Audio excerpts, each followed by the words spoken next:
All right, here we are, everybody. Back from the 2018 Baja 500, the 50th running of that race. So it was a pretty special occasion down there. They estimated about 200,000 people. I mean, there's just throughout the whole weekend, really, there was just people everywhere supporting the race, which there always usually is. I went to the race in 2007 to spectate, and there was a lot of people then. This one, though, they said, lining the course going out of Ensenada is going to be, and throughout the race, it's going to be a lot more people. We attempted it in this, the Team No Zombie Class 11 Volkswagen Bug, number 1164.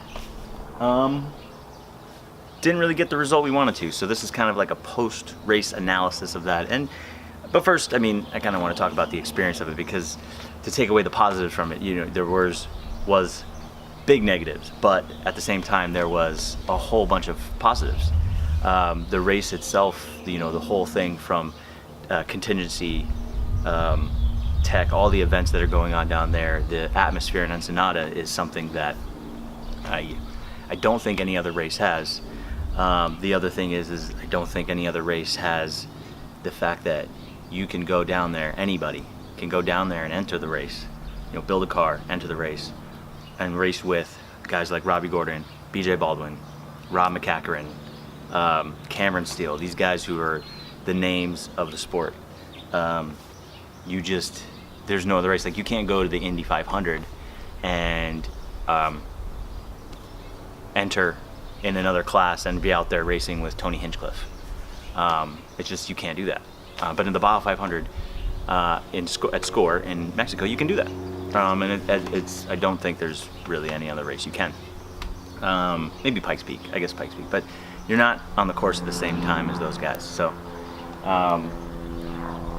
we did have pretty much the same exact course, except ours for Class 11 was a little shorter because of there was a bypass that avoided a huge rock garden. So our course is a little bit different, but still completely difficult nonetheless. We bought this car pretty much off the street in LA in December of 2017. We really didn't get working on it until February, and even then we weren't like fully engaged in working on it, because me and John Marshall, who was the other half of this whole thing that kicked us off, we were busy doing other things. We work in the automotive industry.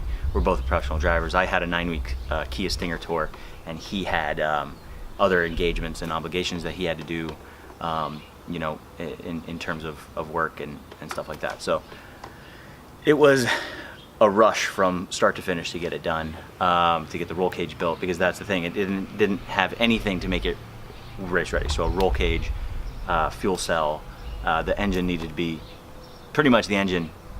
All we took over from the original engine was the crankshaft. Everything else is pretty much brand new.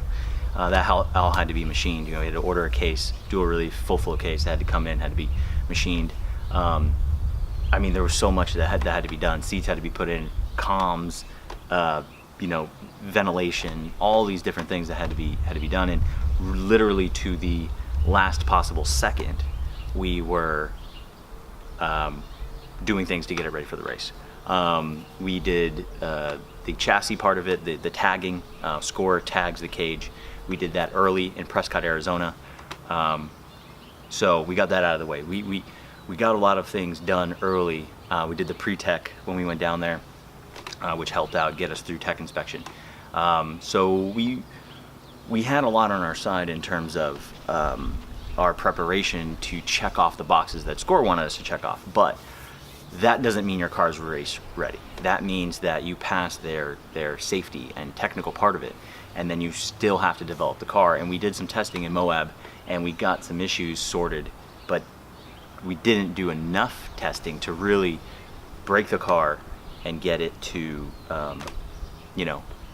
show its flaws so that we could fix them and have it ready for pretty much 500 miles of Baja. So anyway, like I said, going back to the positives, it's just the atmosphere of the race. When you're in contingency line, I mean, we were 2 trucks back when we entered the contingency line from BJ Baldwin. So, the fans are lining the streets. The fans in Mexico love Volkswagen Bugs. So you're just a crowd favorite off the bat because these things don't look like they're supposed to do that, and yet they're out there. So there's huge crowd favorite already. There was 11 Class 11s that entered the race, and just to give you an idea, only one finished, and that was Viri Felix in the. If you look it up, she had a all pink Volkswagen Bug. She finished. I don't know if she had any problems along the way. I don't know if she broke down. I don't know if she stopped. I don't know. But just to give you an idea, Eric Solorzano was also in the race. He was number 1111, and he didn't finish. And he's done it for 25 years. So I mean, it gives you an idea of just how difficult it is for these cars to do it. But going back to the contingency, you're sitting there in the streets, and the people are passing you, and they want stickers, and you're trying to give away stuff, and then you get up on the stage with the car, and people are going crazy, and people, they want stickers, and we were throwing hats and shirts, and it's just the atmosphere of it just made it a totally special thing. It probably is, when I look at it now, the craziest and probably most extreme driving thing I've ever done, just in terms of the terrain and the conditions and what you're having to deal with. You're a Class 11. You're getting passed as you start the race. You're getting passed. If there are other classes and guys show up late for their class, they start at the back of the next possible class. So we had a trophy truck show up late. We started last in Class 11. He started directly behind us. So already off the bat, we were getting, we had to let him go by because it was just crazy to even think that we were going to hold him off. So he had to pass us.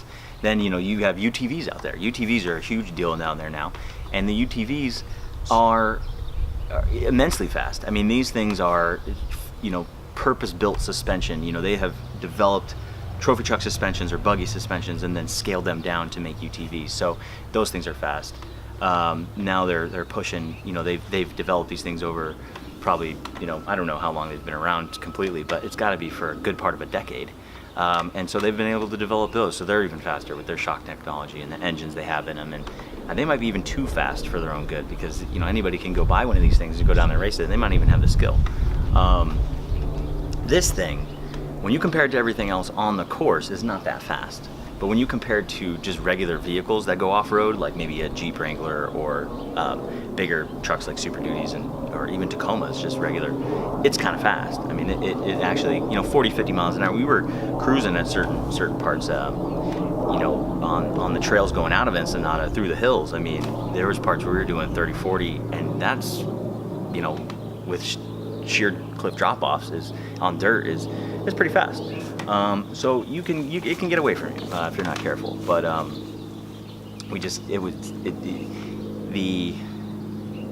the feeling of being in the race and sitting there with the GPS and the Stella and having to look ahead and give commands and just be. I've never had a better time being a passenger, and I hate being a passenger. I'm so much more of a driver that I consider myself, and the idea was that we were going to switch at the fuel stops. So we would get to BFG pit 1 to fuel up. We would switch. The driver would get in the co-driver seat. Co-driver get in the driver's seat. But that never happened. We got to about, I said race mile 40. The first issue we had was coming out of Ensenada. We had a metallic noise. First, I think we developed an exhaust leak, which then all of a sudden this other noise. And then we didn't have a loss of power at first, and then all of a sudden we got this loss of power. So I got out of the car. I go to the valve covers, and I put my hand on the and kind of listening also. I think I had my helmet off at the time, so I was able to listen pretty good. I've got my hand on the valve cover on the driver's side, and I feel just metal. There's a metallic feeling, and I put my hand on the passenger side, and I don't feel that same feeling. So I'm like, okay, there's got to be a problem with this, with the driver's side. So we get back in, we nurse it, we radio into the support truck, we nurse it to where you come out of Ensenada and it crosses the 3 freeway or highway or whatever.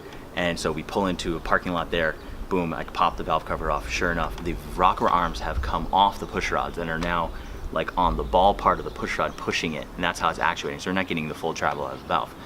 You're also not getting it to open, or close like it should. So we lost power pretty much out of one half of the engine. So I fixed that, I get the adjustment done. We go back in. Oh, the engine feels great again. Boom. Okay, good. So we're getting back at it. As you're coming out of that section, you're driving on roads with cars coming both directions, like local traffic coming both directions, which is nuts to think about it. They're race cars, and that there's these bigger cars out there and trucks that are going so much faster.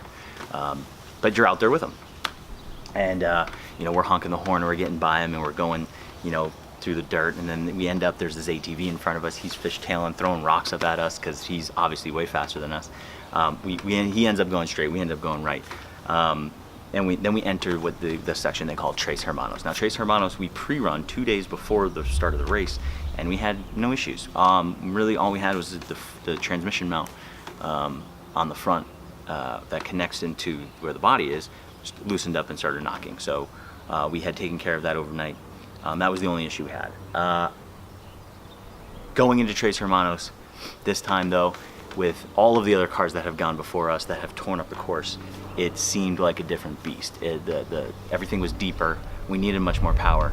But going back to like the experience of this whole racing part of it, I don't think that there's anything else that tops it. I really don't, in terms of driving, even racing. I mean, wheel-to-wheel racing to me is one of the most fun things to do. It's the most engaging to place your vehicle, and that is up there. But that doesn't have the conditional aspect of this. Now, I'm sure you get into the trophy trucks and you go wheel-to-wheel with these guys, and then that would probably be a faster class with more capable vehicles. Yeah, that would definitely probably get it up there. But the fact that you can go out there in these conditions in that vehicle, and I'm blown away by how capable it is. So the positives of that are great. Our engine, when it was running top 3,000 to 4,000 RPM, was just amazing. And you drop it in the soft stuff, you drop it into first and get those RPMs up, and it would just come alive, and you could just feel the power, and it was right where it needed to be. And so I think the idea, the philosophy behind how we built the engine, and the decisions we made were great.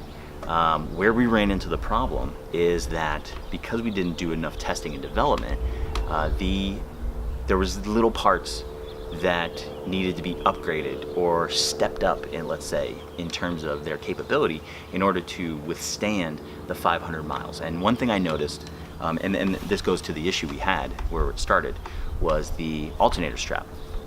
Now, I just bought, from J-Bugs, a regular alternator strap. And the regular alternator strap is just a strapped piece of metal.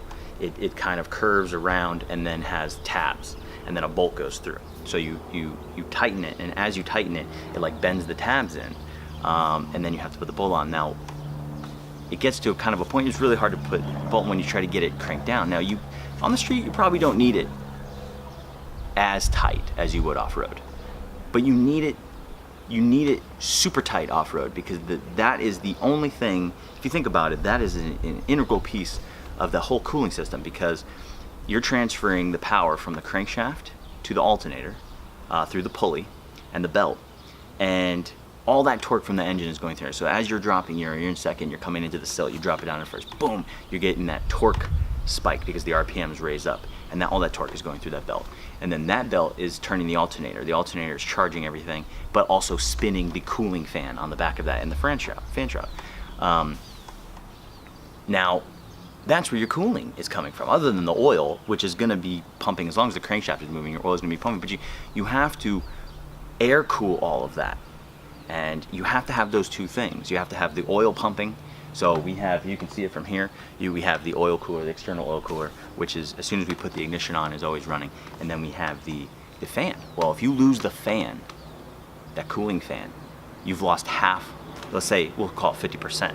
You lose 50% of your cooling. And you might be able to operate at a higher temperature, but these air-cooled engines don't, because they can't regulate their temperature that well, don't like to operate at higher temperatures. So we all of a sudden, we're getting this vibration, what's going on, and the temperature is just rising, and up to like 260 degrees, and you could feel like it was not doing good. And smells, you start to smell kind of burning smells and stuff like that. We got stuck, as we entered Tres Hermanos, we got stuck twice entering it. Once on a hill, and the coil wire came off the coil. Was helped by the locals to fix it, which the locals, they're great. They really are. They when they see the Class 11 coming through, they get all excited. When they see it get stuck, they swarm the vehicle. They help you out. They'll pull your tow. These guys pulled us by hand, not with a vehicle, on this hill out of where we were. After I got out of the vehicle, I opened the rear deck lid to look at the engine, and the guy is just like, coil, coil, coil. And I take the wire and I stick it back on, because I noticed, oh yeah, the wire's off, and he noticed it right away. I stick the coil wire back on, and boom, the thing fires up. I get back in the car. The same dude runs over to the window, and he's just like, silicone, silicone, silicone. And I'm like, silicone? What does he mean by silicone? Because their words and our words don't translate to what they call certain things. And what he was talking about was a zip tie. He needed a zip tie because he was going to take that zip tie and he was going to put it on the coil wire so that it would hold the coil wire in place. That's how willing the locals are to help you. When we stopped to fix the rocker arms, the locals were coming up to us like, he's a mechanic, do you need help? Do you need him to help you? He's a mechanic, he knows these vehicles. I kind of knew at that point what I was doing. I was like, no, I don't need the help, but if I, just hang around or whatever. So it ends up, they pull us out off this hill. As we get pulled out, we get to the top of the hill, and the guy is standing there coaching us onto what route to take, because he had been standing there all day watching the trucks go and all these other vehicles go, and he just tells us, down the middle, floor it. Like, give it everything you've got, go down, because it was like a down and then an up. And he just go for the middle line and just give it everything. And so we did that, we didn't get stuck again. Then we get to a section, and it's almost like there was like a huge campground. And as you come into the section, it gets real deep in sand and silt, and then you're going left. And as we hit that, we got stuck. Well, these guys, sure enough, locals come and they swarm the car, and the guy is like, I'm just like, trucka, do you guys have a vehicle, whatever. This Super Duty, this lifted, huge Super Duty, backs onto the race course, backs up to us. We give him the rope, they hook it up, he pulls us down the race course out of the silt. Like, that's how dedicated the locals are to helping you. And I guarantee, if we could have kept continuing on further from where we got stopped, which is like right after where the Super Duty pulled us out, they would have kept helping us the whole entire time if they were by the road. I was amazed at how, when you're coming out of Ensenada, they are lining the hills, just watching you come out, and they're cheering as you go by. I mean, it literally is, it's this amazing feeling, because you really do feel like you're part of something at that point. And when I went to the race in 2007 and I spectated, I felt like I was missing out. Just by watching the race, I felt like, man, I have to be part of this. I have to get involved in this somehow. And then this opportunity came up, and it was like, I knew it was the time to do it. So go out there, and we attempted it. And should we have had more time to develop the car? Yeah, sure. But just being there and experiencing it and participating in it, now it's a bitter pill to swallow. It's bittersweet also at the same time, but I'm glad we did it. And I'm glad we didn't at one point say, nah, we don't have enough time, let's not do it, let's not go put forth the effort.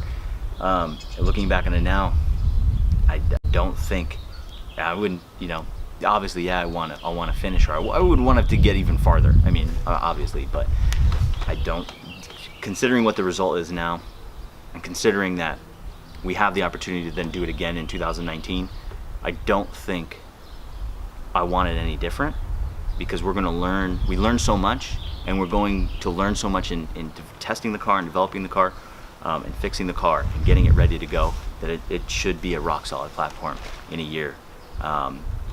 So I'm really kind of looking forward to the development of the car. I've always kind of looked forward to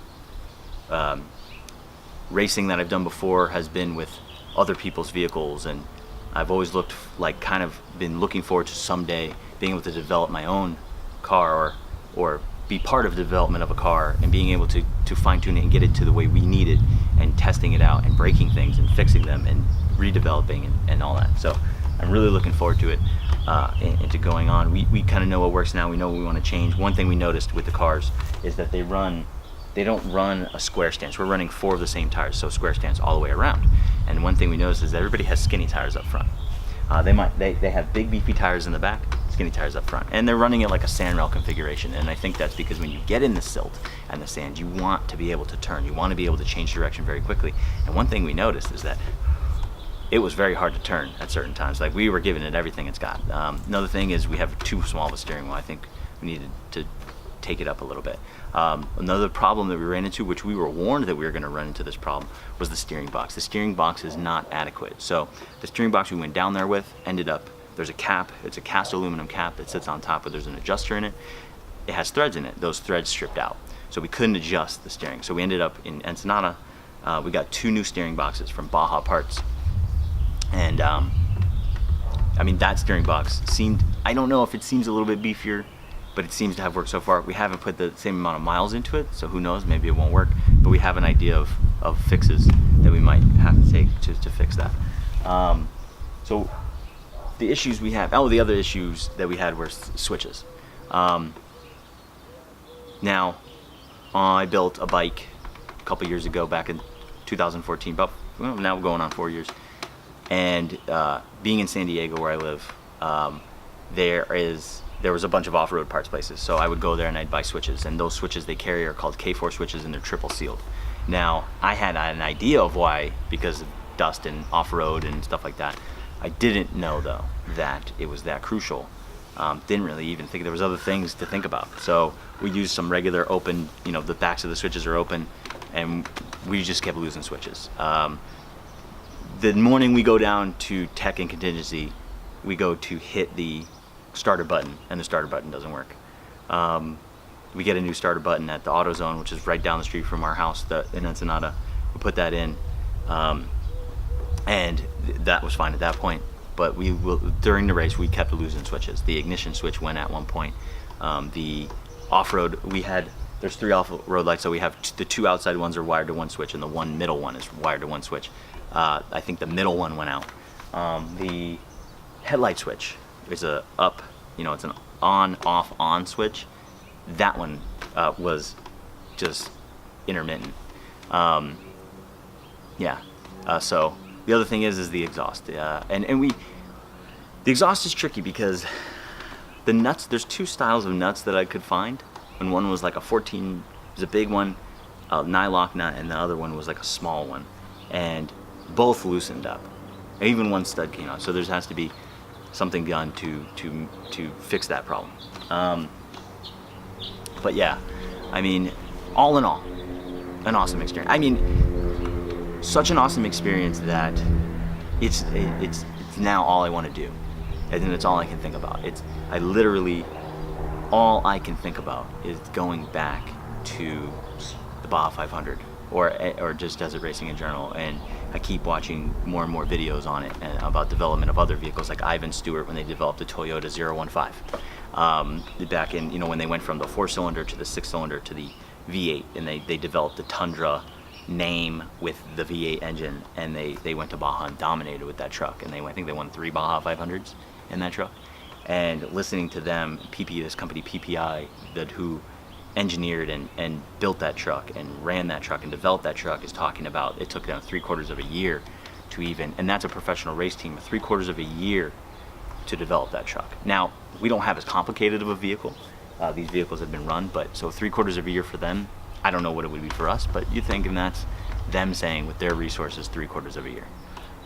It would be interesting to get some more sponsors involved. It would be, to get people to want to be, to get an even bigger support and chase crew. We had 3 support vehicles down there, Razor. We had a mix of support vehicles. So we had a Razor just in case. We had, and then the guy who owned the Razor, John Meek, he had a big diesel Ram, 4-wheel drive. So if we needed, something, more. So the plan with them was they were going to be on the east or the west part of the course, and then our Super Duty, who was Jamie Marshall, the son of John Marshall, and Mel, they were going to be on the east portion. So they literally got all the work, especially when we needed to get the car fixed. The second time we stopped because of the issue, and we had to weld all the backing plates to the alternator to get them to stay. They had to drive that Super Duty, and it took about an hour and a half to drive that Super Duty in. So I don't know. It's hard to know. It's hard to imagine, and it reminds me of when I was in the Marine Corps and we went to Iraq, or we went to Kuwait, to the invasion of Iraq, and we had a plan, but we didn't know what was going to happen. And this is before IEDs. This is before Humvees were even up armored. I mean, we did not know what to expect, and this whole situation reminded me of that. But it also, because of that situation, reminded me that you just have to keep going forward. You cannot stop until you are forced to stop. Like, you just have to set your sights and you go for it, and you either get it or you don't get it, and you win. You learn a lot, or and you're never going. It's like, there's a guy, John Kavanaugh, head coach Conor McGregor. His thing is win or learn, and he says, you don't learn by winning, you learn by losing, and then you go back and you win. And it really, I mean, there's nothing truer of a statement for this whole entire experience, the knowing that all the things we know now, that we say we would have won. I mean, we would have probably thought we were the greatest thing to ever hit Class 11. That's not going to be the case, especially with something like Baja. But you learn so much. And you learn so much about yourself. I mean, some of the off-road driving down there, I mean, just amazing roads to drive. I'm not a fan of the real bumpy, rocky stuff because the car doesn't really enjoy that too much, and you can't really get in a flow or a rhythm. But man, when you hit that third gear, it's like high second, third gear, and the flowy stuff, and you get a rhythm going. Man, I honestly, I don't know of a better time. Really, driving, I don't. It's amazing. It's amazing, and when the engine's running perfect and things are going like it should. Yeah. So enough of me rambling on. Let's do a little walk around of the vehicle. I'm gonna switch the mount here, so just bear with me for a second.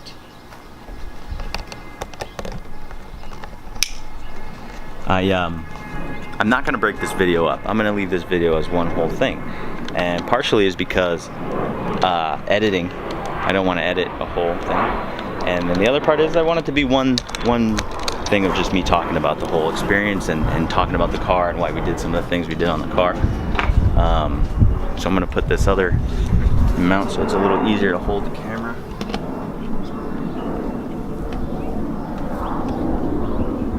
I'm sure you're getting a great look at my nice desert yard I have here.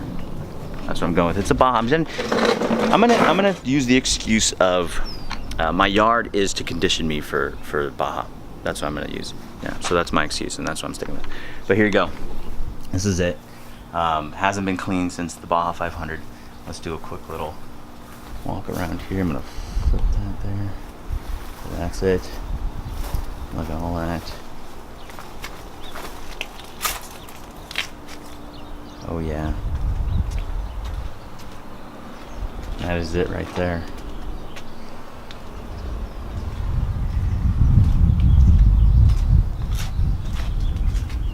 Yes. All right, so let's start with the front.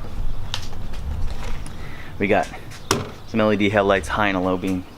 They work actually pretty good. We've got the skid plate down here. You can't, per the rules, you cannot bring the skid plate up past the front bumper. You have to run the stock bumpers, and you can't bring the skid plate up past the on top of the stock front bumper. So that's pretty much what you got, but you can make it as big as you want it underneath. We got the horns here. You got to run horns, which do come in handy. Our horn fuse blew though. Here you go underneath. We've got the spare tire. We made a jack out of like a trailer jack, and we actually had to use it, and it did come in handy at one point. So we got the spare tire here. We've also got the winch, 3,500 pound winch. Actually, 3,500 pound winch line, which actually snapped on us twice. But we did end up kind of winching ourselves out until a Jeep came along and helped us out. We got some extra tie rods and stuff under that. There's a steering box down there, if you can see that. We're running Fox shocks up front. And the story behind that is because King couldn't deliver on front shocks, and they barely delivered on rear shocks. But their front shocks did not fit when we bolted them on. So we had to scramble and find these Fox shocks at Cartech Off-Road. Shout out to Cartech Off-Road, because without them we wouldn't have any front shocks. Run these BFG KO2s all-terrains, 30-inch all the way around, which, like I said, we're probably going to go with a Skinner tire up front, because as you can see, okay, back at it. As you can see, has completely torn this fender up, and especially this one right here is quite gnarly. Yeah, so one of the things that we did find that actually worked out pretty good is we tightened up the drums all the way around the night before the race. We tightened them up extremely, like overly tight. That way when we started to go, we would have we would wear them into being where they should be, and that seemed to have worked. And the brakes, I've driven this thing since then on the road, and the brakes are doing much better than when we were in doing our testing. Let's see, we're running these UTV mirrors, and the good thing about these is they can get hit, and you just push them back into place, and they don't break or anything. So that's kind of important there. This is the Stella antenna. The Stella device, if you don't know what the Stella device is, it's like a tracker, which actually works out pretty good. The good thing about it is people can push to pass on you, so they can show you if they utilize it. It works really good, which we had some competitors who in other classes who didn't utilize it, and it's very hard to see backwards. But the ones who did use it, good job, guys. I wish everybody would use it, because it's really nice when that blue light comes on and it's beeping and you're like, oh yeah, we'll let you pass, and then you know you can kind of get out of the way. Window nets, diced window nets. These are specifically made for a Volkswagen, which is to keep you in case you do roll, your arms don't come flying out.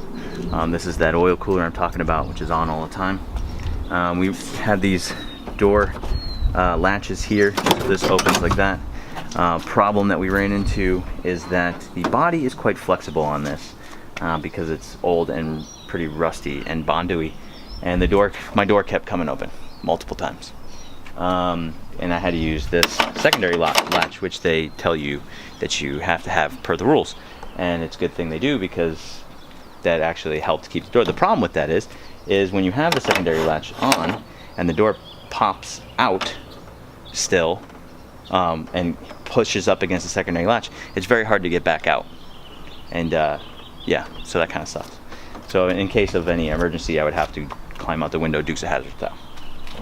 This is our interior, very tight fit, as you can see there. This is the small shovel. We have a big shovel back there, which I think we should probably fasten just a little bit better. 5-point racing harnesses, which are required by the rules. Low range GPS, as you can see here, which, man, it is very nice to be able to see where the course is going, so you can relate to the driver what is coming up and what he should be expecting. We got the main ignition, main power switch here, which is required again by the rules. This handle, which comes in very handy when you are going through tracks of trophy trucks and the other side or one side of the car is getting swallowed into the track. It's very nice to be able to hold on. Oh, padding here on the roll cage, very key. Helmets are great, but helmet on metal doesn't feel so good. Helmet on padding feels really good, or not really good, but it's better than it could be. 2 fire extinguishers are required. One in front of the main roll hoop there, so you see the one right there, and then we have this one back here, which can be accessed from the outside of the vehicle. That is required by the rules. Double D-rings on everything, which we thought was kind of funny. They make you put 2 D-rings. So the belts themselves comes with 1 D-ring, and they make you add one, I guess, just in case. We actually have adjustment in our seats, and they're pinned in place. We pushed this one all the way far back so we weren't completely rubbing shoulders. Horn button up here, which I did have my finger on a lot. Not only to, I was honking mostly at the spectators. That seemed to be, and then the fuse went out, so I think maybe that was my fault. I'll take the blame. We got this nice, cool roof rack up here, the 3 off-road lights, and then sand ladders, which you need. We definitely used those in the silt, and then our antenna for our radio. I'll also have this cool sunroof delete. So this was a sunroof car, so it's special, and then we deleted it, so it's just screwed in place. yeah, so there's our rugged radios. That's for the intercom. The intercom, I will tell you one thing about what we were doing and the positive about what we had in terms of equipment. Our radio and comms were spot on. So rugged radios, awesome. Had a Kenwood radio to the support and to other BFG pits and stuff like that. But me and the driver, John Marshall, we could talk like we were sitting in a living room. I mean, it literally is that good. And we had the mics in our helmets, and then the two earpieces in that we cut and put into the helmet.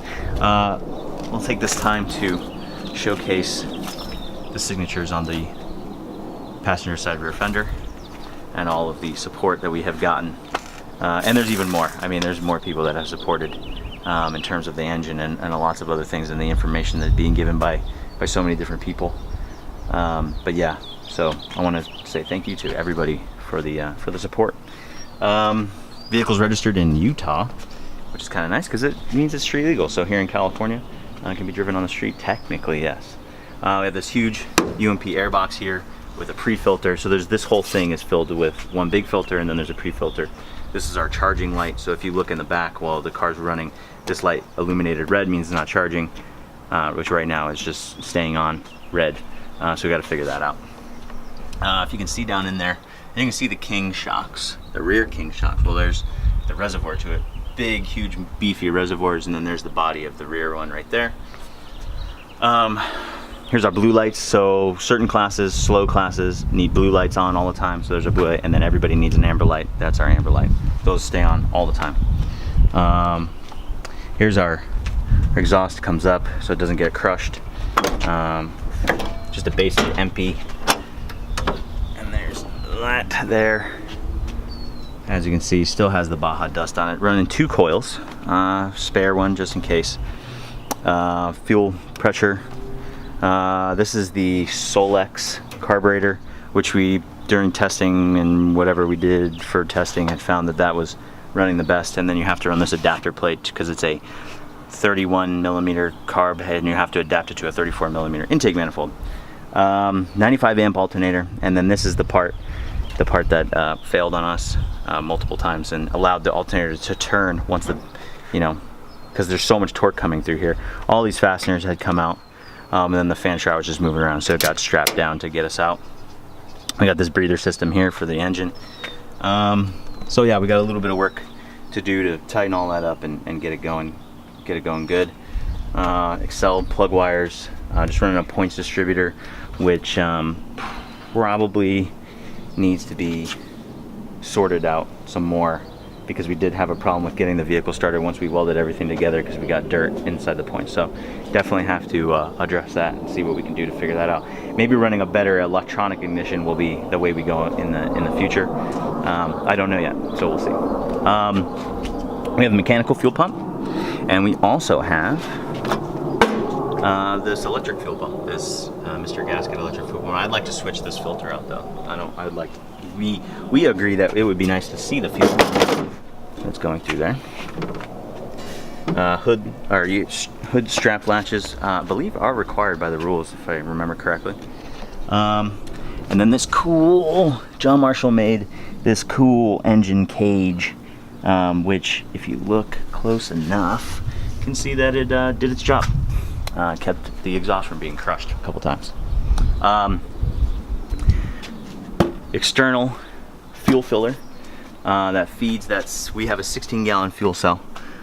Don't really know if that's adequate, but we'll see later on. We figure about 100 plus, a little bit over 100 miles of range, considering if we've talked to some people who said they got 9 miles per gallon.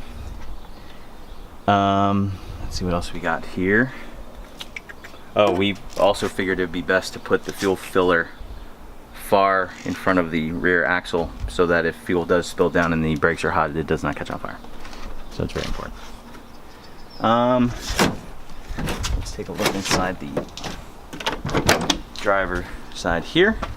Just a regular shifter. We extended the shift lever up, and then I covered this with boot because it was exposed, and made this microfiber boot for it, and put some grease in it. which is kind of nice. Our tachometer stopped working at some point, probably because of the dust.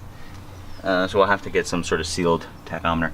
It's running a basic floor pedals. If you can see them down there, they're kind of hard to see. But a rollerball throttle, new cables. Yeah, I mean that stuff worked all right for us. So we'll see if it holds up. Oh, hydration pack. You have to have a hydration pack per the rules. Lots of rule stuff. Here's our ventilation. So this connects to the helmet, and then you can have nice fresh air, which whew, you don't realize it, but when it goes off, when you take your helmet off, you put your helmet back on, and it's not on, and then it goes on, you're like, whoa, man, wow, this really is doing a lot. Here's there's the blower actually back here. There's a filter back there, so we probably need to replace that.